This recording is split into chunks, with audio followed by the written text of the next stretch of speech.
Hi guys, how's it going? Welcome back to the Early Show with me, Pastor Gina, where I share with you news as well as unpack real-world events and offer practical advice, all from a Dharma perspective to help us navigate the challenges that we face every day. As usual, before we start, I would just like to say a big thank you to the sponsor of today's video who wishes to remain anonymous. Thank you so much for your contribution and for your continued support of this program.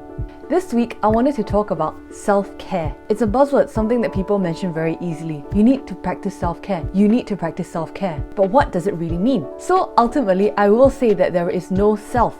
But at our ordinary level, you and I both labor under the false belief that there is a self. So let's talk about how to practice real self-care instead. Self-care in a Buddhist context is not about finding excuses to reinforce our selfishness and to reinforce our attachments. Self-care in a Buddhist context is not about going to the spa, it's not about getting our hair done, it's not about getting our nails done, and it's not about finding some me time or taking a me day. When we talk about self-care in Buddhism, it should be a reminder that we have one human body and that at the end of our short life, we're going to lose this precious human rebirth. Do we know when this life is going to end? Nope. Do we know how this life is going to end? Nope. So, given the uncertainty of our lifespan and of our death, Buddhists prefer not to spend time taking care of this so-called self of this lifetime alone, but rather to take care of the self that has to take rebirth over and over again. So, what is self-care in a Buddhist context?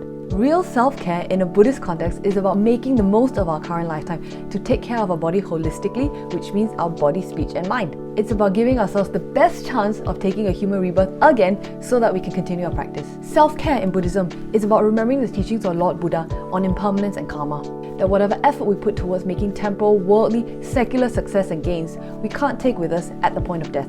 So, what is real self-care in Buddhism? And what is most important is developing the qualities and the attainments that we can take with us from lifetime to lifetime until we achieve enlightenment. And what qualities are those? Kindness, integrity, honesty, loyalty, ethics, generosity, and guru devotion. Real self-care in Buddhism is about recognizing and taking refuge in the teachings on impermanence, death, and karma, and making our decisions according to those teachings of Lord Buddha. So, conclusion? Take that me day if you have to, but remember that it only goes so far because real self-care, according to Buddhism, extends beyond this lifetime alone, and it is really about remembering that our current lifetime is not the final one.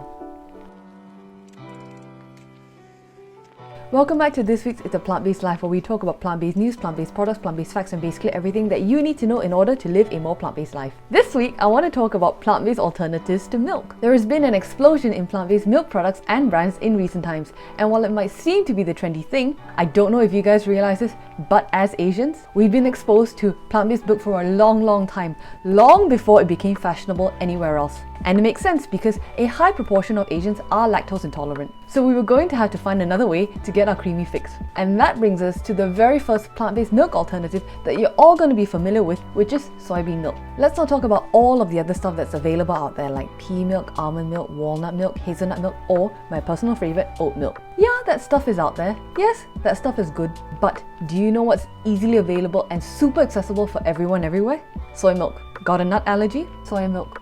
Got a gluten allergy? Soy milk. Got diabetes? Unsweetened soy milk. Got gout? Almond milk. My point is this: if you have a dietary restriction, if you have some kind of allergy, if you have a specific dietary need, there is always a plant-based, dairy-free milk option out there for you. So the next time someone tells you that having a plant-based diet is expensive, that plant-based milks are expensive, that it's expensive to be vegan or vegetarian, what they're really saying is that they've forgotten about the vendor who's been offering cheap soybean milk down at the market for decades already. Now that we're in the latest lockdown here in Malaysia, it's the perfect time to try something new. So why not try a plant-based food or a plant-based milk alternative? Switch up your meals and maybe use soy milk instead of cow's milk to make your food creamy. Experiment with something new, change up a favorite recipe by making it dairy-free. Let me know how it goes and good luck! Welcome back to the weekly roundup, where I tell you about news and events that are happening throughout our organisation, as well as things that have happened in the past week. Wesak Day has come and gone, and I hope that you guys had a nice time and enjoyed yourself following us on the live stream. The photographs have just been released on the Kachara Facebook fan page, so do go and take a look and reminisce, and maybe even play back the live stream if you like. Now, with the latest lockdown in place, it is a good thing that we have these online programs going, because it may be a while yet before we're able to welcome visitors to Kachara Forest Retreat in person. So on Wednesday, June 9th, Pastor David will be talking about Rinpoche's Ladrang in his Once Upon a Time sharings. In case you didn't know, a Ladrang is the Lama's private office and household. The Ladrang students and staff work directly and closely with the Lama to carry out all of his instructions, to facilitate all of his works, to organize all of his appointments and audiences, and to take care of his personal and physical health and well-being. So Pastor David is going to be talking about all of that and giving everyone some insight into what Ladrang life is really like. Then on Saturday, June 12th, JB Tong will be talking about forgiving yourself in his Detox Your Mind session. In Buddhism, we're always talking about kindness and we're always talking about showing kindness to all sentient beings.